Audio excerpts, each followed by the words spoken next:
Get a load of this guy, Matt. Gushue, normally subbed in and out over the course of a Spark series, has stayed in, has remained a pillar. I like it. Look, we showed the graphic early on. I believe, up until this match, like, he was the most prone main tank to die, like, first in a fight. Yeah, highest first death rate. No, we talk about fusions, like, we talk about how effective he is as a main tank, right? He dies a lot early. It's just...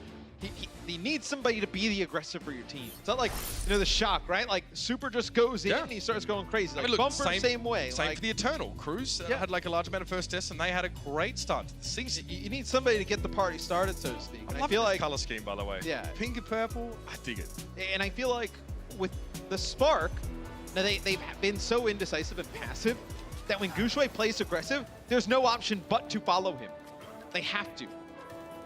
I mean, they could opt out to, but you're gonna be out of these series pretty quick. But what a fitting location for the Gladiators' last chance saloon. It's Route 66. The series hangs in the balance after an underwhelming performance on Volskaya. They've got a lot of ground to make up, and no better place than here. Look, I mean, you make a change like bringing Decay in for sure for a fan favorite. You have an 0-2 week. It's going to be a long weekend for the Gladiators and their fans if you lose this. But the Spark, you're like, okay, what's going on? They're playing like in the spawn. They want to play up close here. They want to try and get a few fights to go their way. Nothing going their way right now. But they'll come back and they'll have a good opportunity on defense in the next go. The only person on the Hangzhou Spark who cannot benefit from Repair Pack is the Brigitte and Buzzy.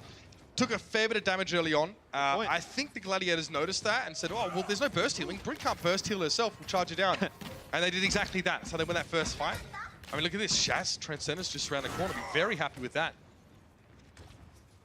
I mean, almost 300 damage amplified with the Discord there. So that's how you see him get to that Transcendence early. Not incredibly early, maybe at 82%. He'll have it for this next fight as the payload makes around the corner here. Big Earl, is the Spark just trying to wait this out, maybe to get a Transcendence of their own. Big Goose is the man here. To knock someone off of Big Earls and sort of drop them into the Gladiators' waiting arms would be a great way to start this fight. Gladiators are hoping just to sort of provoke a first move from the Spark. So far, not a whole lot. Decay just wanting to bait them in. It's like, come fight us. Payload not moving right now, so something has to give here. Yeah. So Spark, they were waiting for some ultimates. Now the Gladiators, they're tired of the Spark just hanging out here on top of Big Earl. Trying to take the fight 2 months. Here's your rotations. Big Goose, they're straight to the back line and gets caught out though. He was just trying to be a little bit cheeky. The charge away by Raw to get rid of Gushue could have worked if there was some follow-up damage. He was outside of the healing radius of the Transcendence, but Raw's Earth Shatter, nothing. Not the play. Here's a self-destruct over the top, so the Gladiators are just throwing these ultimates in, and they're getting nothing for any of them. And the Spark playing this perfectly. They can sit up here on top of Big Earls. Time and time again, they get Gushue Discord. He has to step around the corner as Godspeed rips everybody up. Self-destruct in the sky. There's the pit. It may have been a little early. Perhaps. Gushue, the knockdown is there. Raw. Oh, we've seen that one before. The Discord Orb and Godspeed almost full charge. Even a 500 HP character will not stay alive for very long. And the Gladiators, not only, Matt, are they looking really frantic, but they've thrown away their old advantage. Hand over fist, they've just been giving these W's over to the Spark. And we've talked about some of the crazy decision-making from the Spark over the last 2 or 3 games. The supports are in the other team's spawn. What's going on? That was really well played there. They did a nice job of just waiting it out. They knew the Gladiators had a little bit of an ult advantage. They played it until it got in their favor, and then they took the fight. By the way, we're already down to a minute. No, you're looking at this fight. If it doesn't work out for the Gladiators, they're going to be in a tough spot. It's going to be a Tyler 2 grabs in just a moment. Both Zayas need to make the play. Spark to stop the Gladiators in their tracks will be great. They're going to try to do just that. Shaz is down. Unfortunately for the Gladiators, it was a quick fight at least, so they will have a chance to come back and have a proper 6-on-6. I'm actually stunned by this match. Like, this is one where the Gladiators, like, you were coming in with Decay, you had some, positive moments in the London series. Going up against, like, a Spark team who's reeling right now. The only change they make is Gushue comes in, they play more aggressive. Matthew, this puts the Gladiators at 1-4 if they lose this map. Almost as, I guess, lackluster an opening as their sort of sister team in the Valiant.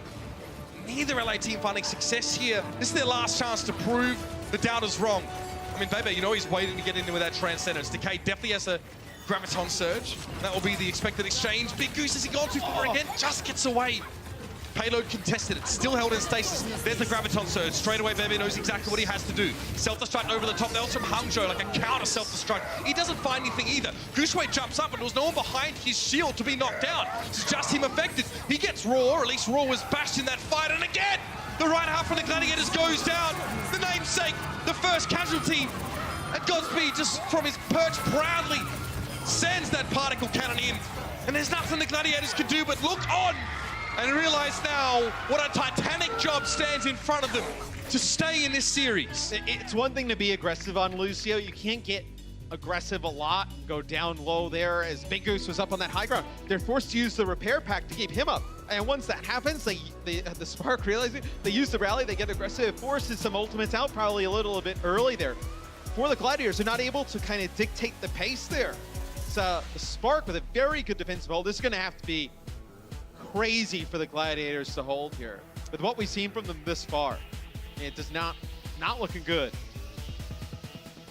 Sink or swim for the Gladiators now, and you thought with two fins that would be easier. Perhaps not. Usually they were, you know, we think of Shaz and Big Goose as like the real solid core of this team. A lot of their consistency in our inaugural season actually came from those two. The moments like that, you can see the tendency, Big Goose trying to make a play, trying to make a difference in that backline. It's the risky part about no Lucio play right now, is that you try and set up a lot of plays with your boops and whatnot. If the team decides to focus you down, you could be in trouble quick. And you know, let's say your Lucio drops, you don't have sound barrier, if they have the ultimate, obviously, but the biggest thing is you lose speed. You lose all ability to disengage. And when you're playing these tanks, which outside of D.Va aren't the most mobile, Zen not mobile, Brigitte not mobile, you don't have the ability to disengage, you're gonna lose a lot of those fights. Again, not only disengaging, engaging, also rotations. A lot of teams with Reinhardt-based compositions are always trying to outmaneuver their opponents. And without a Lucio, it's not possible. Lucios sometimes play quite brashly, Matt, because they have their own self-healing. They can speed themselves up, but at the end of the day, 200 hit points is all they have to work with. They're as squishy as any other character. Interesting, so the teleporter coming out from IDK, sending players up to the high ground and then switching off. And you can see at the top of the screen that little golden tick, that's all the payload progress. That's very clever. That the Spark need to get to win the map. When you switch off Symmetra, everything that she puts into the game does disappear, but the teleporter had already been used to great effect. I mean, the Spark just used that to get pole position here. Look at Bebe, not a care in the world. He's just chilling. Very happy there. Glass of cool lemonade by his side. He's enjoying the hot desert sun. And the Hangzhou Spark now. And this pace is going to be brutal. The Gladiators have one chance, one more chance, and they have nothing in terms of ultimates. Gladiators players on the stage just this is looking quite stunned. This is going to hurt, man. They don't know he's here! Oh, that's a two-man shadow. That's probably going to be enough. Decay and Raw caught up there quickly. Hasty bubbles being given out to the Gladiators' front line, but they're held up long enough for the payload to continue to advance. The Gladiators now move to that high ground position. I'm sure the Spark wanted more from that Earth Shadow, but it's definitely going to keep the Gladiators on their toes, keep them on their chin. Here. Godspeed will be looking to end the game with that Zaya ultimate now. He's just waiting for the Gladiators to pick down, make sure Void wouldn't eat it up and cancel it with Defensive Matrix. That's why Godspeed's playing a little bit further back. See, half shielded, he needs to bubble himself there. Here comes the engagement straight into the wall. That's very cute. Self-destruct coming straight on down here. Doesn't find anything, but hydration has already fallen. You can see the Raw's trying to swing through that grab and get some damage, but there just wasn't enough at all. Gushue missing. That often happens first in these fights for the Spark, but it looks like they're running out of gas. So now you have Decay set up in this high ground that we saw Godspeed was the last time. Oh, Decay. He gets caught out, though. Look at how quickly the Spark will come back into this fight. Fight this, Decay overextended to try and get those kills confirmed, and now Void is desuited. No damage mitigation from the D.Va available, and yeah, they're going to double down. The Spark, no, they're so close to the finish line. Raw walks out, is stunned immediately, then pulled into a Graviton. A lot of crowd control effects being leveraged here by the Spark. The charge away from Raw, desperately trying to isolate more of those characters, but he's caught by Gushue. He comes in on the wrecking ball, and the result is as intended. Miley Cyrus will be proud. A minute 37 left on the clock, and the payload gets home. The Spark follow up an impressive defensive effort with a smooth and slick attack, and they'll take the series 3-1. What a match from the Spark. You know, the Gladiators, we were talking at the pregame, 1-3 coming in. Are they better than that record? I think we both said yes. I think now after this week, you got to examine it a little bit more as the Spark bounce back with a big win.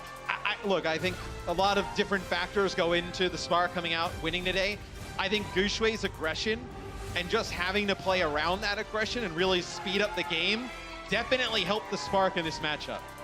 The Gladiators came into this match with a modicum of composure. They looked pretty solid in those first couple of mats, but things started to fall apart after Volskaya and Route 66.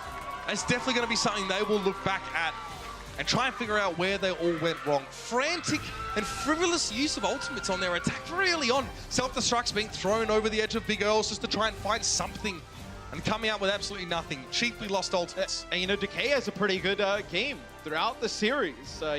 His Zarya performance was very strong, a lot like how we saw yesterday against London. Does not translate into a win yet again here as the Gladiators fall to the Spark. Well, we're going to head down to the stage now with Emily and quite a dashing main tank. Thanks, guys. I'm standing here next to Gusha of the Hangzhou Spark. Congratulations! Bang!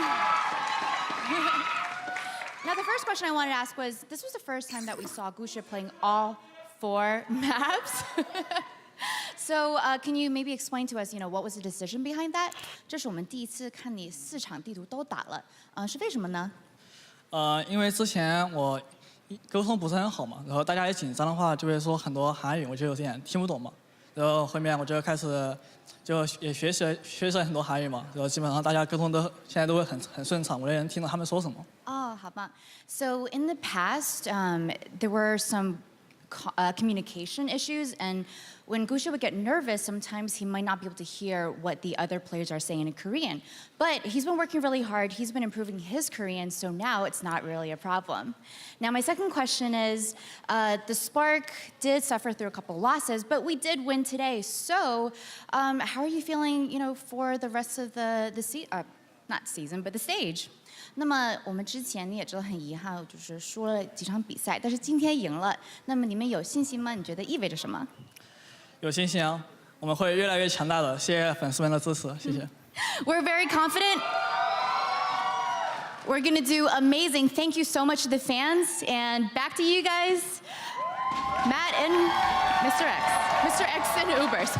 There you got it. It's fine. I mean, There's some people out there that would refer to me, but yeah, like 4, a family I out would there. say quite a few of them. I tell you what, I don't blame Gushwe for his remark there as well. That gets difficult to not even just communicate, not even just to speak when things are getting hectic, but also to hear. Especially with the rally to me every 3 seconds during the game. There's a lot going on, and then he has to go across languages. There's a heck of a lot to deal with, man. We saw. I really think we saw some very good stuff from Hangzhou in this match. I think conversely, we definitely saw some real low points for the Gladiators, things they definitely had to go back and work on. I mean, you remember back to Hollywood map number 2, the Spark could have definitely taken that one. As we look at some of the highlights here from Volskaya, I think this was just poor game planning from the Spark to come out on the Reinhardt on defense. I highly doubt we see that again from them in the future, but now their offense very strong. They were able to barrel through the Gladiators, really get that snowball going. I saw a glimmer of hope there for the Gladiators. They looked like they utilized that Winston on defense quite effectively. There were times we thought, hey, I mean, they got the Spark down to just that last push, and they overextended, Matt. They went too far. I mean, it was Roar towards the end, just trying to make a play. But with how the Spark had played in the past, we've seen them play really passive. You could have maybe waited it out.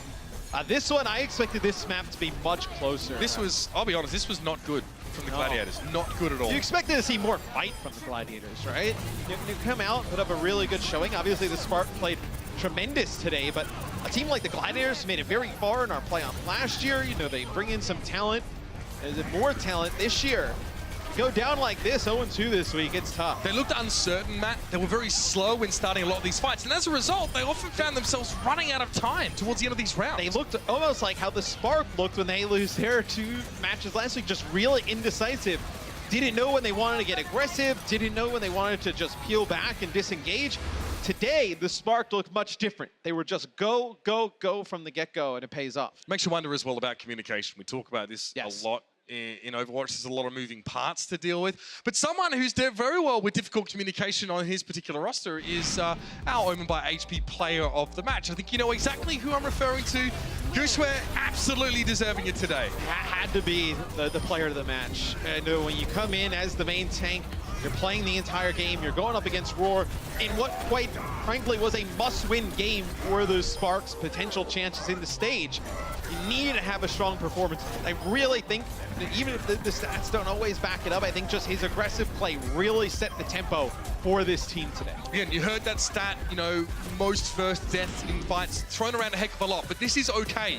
You have to be willing to put your body and life on the line as a main tank player, and Gushue does it better than anyone else. Ton of damage. This kind of, I mean, we saw him sort of come to the fore as one of the players put forward in China's World Cup offering last year. He shocked the world.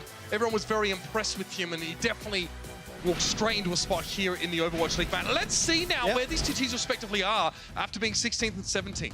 Yeah, now the Spark moved to 3-3. Still one negative in the map win-loss column. And the Gladiators, you know, 1-4, -5 maps. Them and the, I mean, only one game separating them and the Valiant, right? You know, the Valiant not having a great start to their season, but you know, we talk about it. You know, the stage one, it's one thing, but these games start to rack up. You don't have a ton of time in this season. Like that 1-4 start for the Gladiators is going to really hurt as we get towards stage 4, and we're talking about overall season playoffs. Yeah, I mean, it's almost a sixth of their overall games, in other words. You know, 5 games down, they've played much of their season.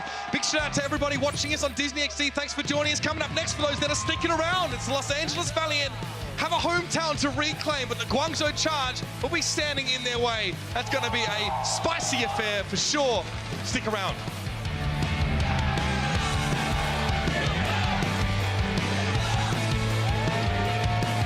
The Overwatch League is brought to you by Toyota, official North American partner of the Overwatch League.